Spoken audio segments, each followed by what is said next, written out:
Assalamualaikum warahmatullahi wabarakatuh. Perkenalkan, saya atas nama Nur Ramadhani dari Program Studi Pendidikan Bahasa Inggris kelas A angkatan 2023, Fakultas Keguruan dan Ilmu Pendidikan. Baik, pada kesempatan kali ini, di sini saya akan menjelaskan materi tentang manusia dan lingkungan hidup. Baik, untuk poin pertama saya akan menjelaskan apa itu manusia. Nah, pengertian manusia dalam Kamus Bahasa Indonesia, manusia diartikan sebagai makhluk yang berakal, berbudi, atau mampu menguasai makhluk lain.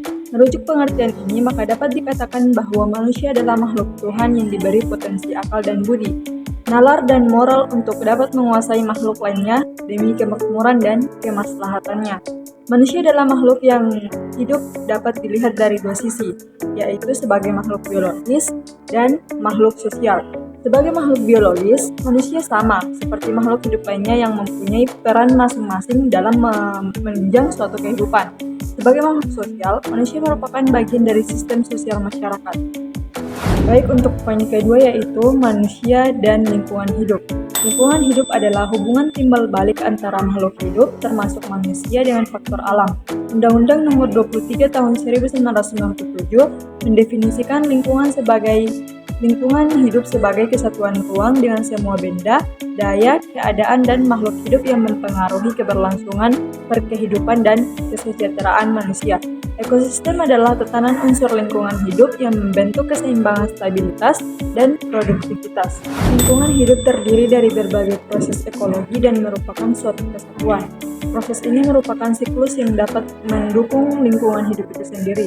Siklus ini berupa yaitu siklus hidrologi yang mengatur tata perairan, siklus hara yang mengatur tata makanan, siklus energi dan bahan yang mengatur penggunaan dan perubahan bentuk energi, dan siklus-siklus lainnya yang merupakan struktur dasar ekosistem. Adapun fungsi dari lingkungan hidup. Lingkungan hidup memiliki beberapa fungsi yang sangat berpengaruh pada keberlangsungan hidup unsur-unsur di dalamnya. Yang pertama yaitu sebagai tempat untuk mendapatkan makanan.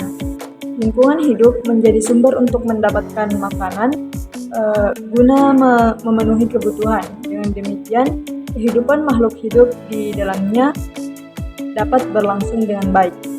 Dan fungsi yang kedua yaitu sebagai tempat untuk beraktivitas. Lingkungan hidup yang baik akan menjadi tempat untuk beraktivitas yang menyenangkan.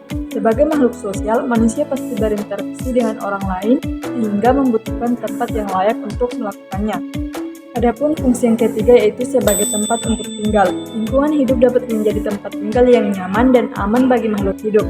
Karena itu, kita harus selalu menjaga kelestariannya agar kehidupan di dalamnya dapat berlangsung dengan baik.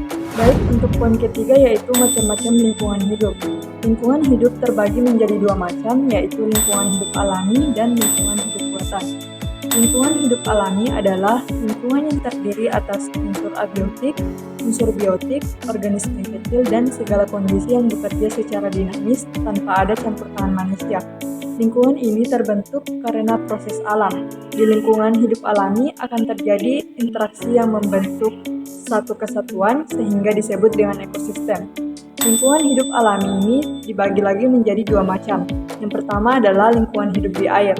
Lingkungan hidup di air yang meliputi danau, laut, rawa, dan sungai.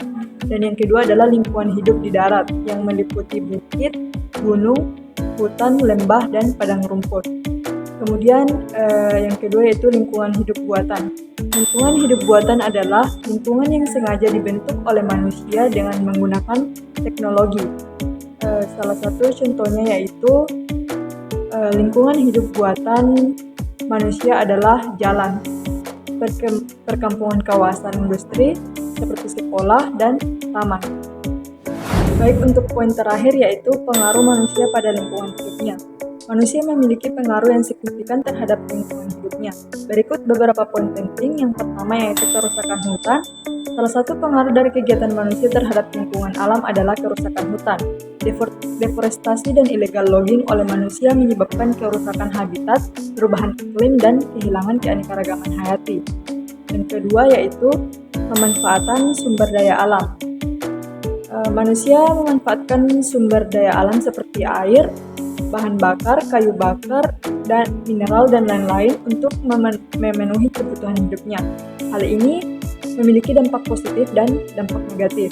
Pemanfaatan yang berlebihan dan tidak berkelanjutan dapat menyebabkan degradasi lingkungan dan kehabisan sumber daya. Dan untuk yang ketiga yaitu polusi.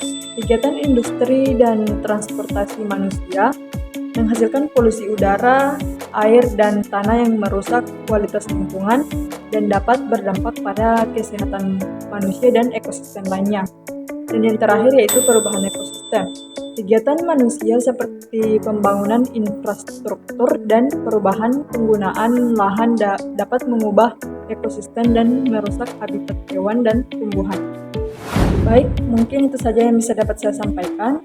Kurang dan lebihnya mohon dimaafkan. Sekian dan terima kasih. Wabillahi taufiq wal hidayah. Assalamualaikum warahmatullahi wabarakatuh.